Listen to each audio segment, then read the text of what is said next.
Foreigners with no respect for our laws or systems, meanwhile, are getting a jackpot. So take 3 steps back. You've got to wonder how long this sort of thing can continue. How long before the people who make this country run, who, by the way, are not the same people who run this country, those are two very different groups, but before the people who make this country run decide they have had enough and they're not going to take it anymore. Why pay your taxes at this point? Seriously. It's too insulting. It's too destructive. It is evil. Now, who knows how long it's going to take to get there, but at this rate, it's coming quick. In the meantime, what can we know? Well, we can be certain how the rest of the world is going to see this announcement. Why wouldn't you cross our border illegally at this point? You'd have to be insane not to. Joe Biden is literally paying people who do it. So not surprisingly, as Fox's Griff Jenkins just reported, new waves of illegal migrants are coming here as fast as they can. Here's one caravan. Chanting liberty, the caravan charges through a checkpoint as the Mexican National Guard stands by watching. The migrants, undeterred by Mexico's Foreign Minister Marcelo Ebrard, who says they are being deceived by the organizers.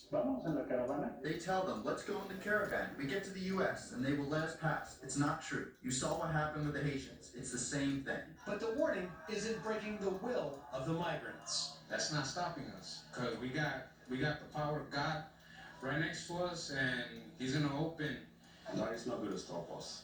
We'll still proceeding. We'll still moving. It's not going to stop us. Chanting liberty, the caravan. We act like this is an act of God. We just can't stop it. But that's not what's happening. The Biden administration is actively encouraging this. And more so even today. The legislative framework that Democrats released today would give amnesty to millions and millions of illegal aliens, the largest amnesty proposed in the history of this country. The Center for American Progress, which is of course closely aligned with the Biden White House, released an analysis of this and it concluded that nearly 7 million illegal aliens living here would get green cards under this proposal.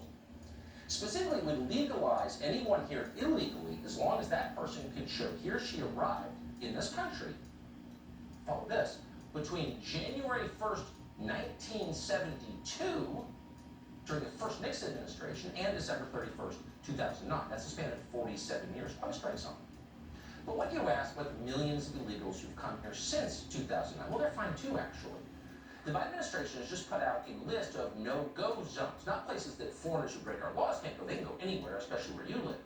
But a no-go zone for federal officers who are trying to enforce those laws. So ICE agents, according to the Biden White House, are no longer allowed to enter schools, hospitals, healthcare facilities, places of worship, playgrounds, child care centers, crisis centers, homeless centers, rehab facilities, food banks, disaster relief centers, funerals, parades, and many other places.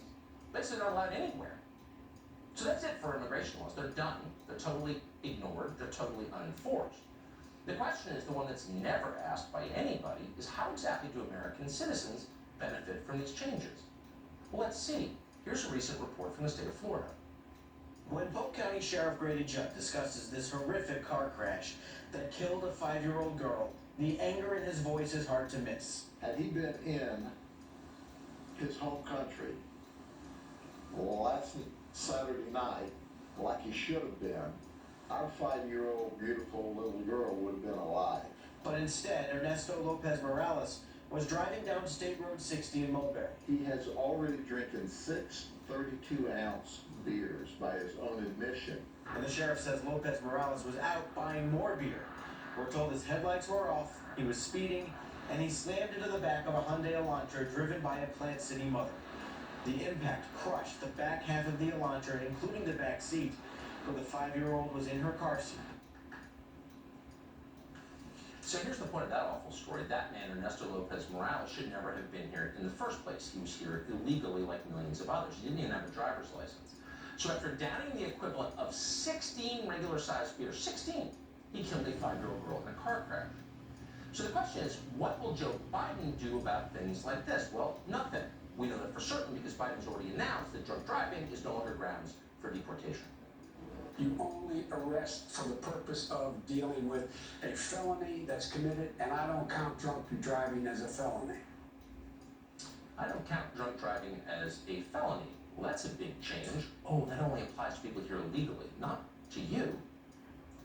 The Biden administration, once again, is making this country poorer, more chaotic, and in many places place is much more dangerous. It's not an accident, of course it's being done on purpose. People who are close to it see it every day. James Chilton is close to it. Chilton's a fifth-generation rancher from the state of Arizona. His property abuts a 5-mile stretch of the Mexican border. Ooh, woe to him. Because over the last few months, his ranch has been transformed into something unrecognizable. His ranch is now covered with garbage dropped by people coming into this country. Illegal aliens fire weapons at Border Patrol officers as they head back and forth.